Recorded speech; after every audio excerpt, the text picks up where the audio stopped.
Yaani wewe kisa dada yako kakosa bwana, basi wewe umeamua kunilindikia mimi kile kitu.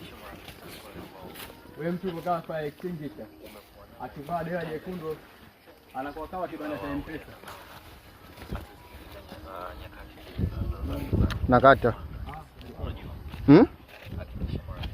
Katu. Umependeza.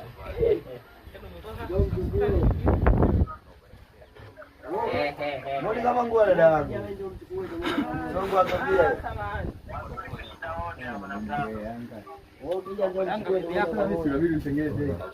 Nani akutengeneza? Yupo mmoja fiskali. Vipi?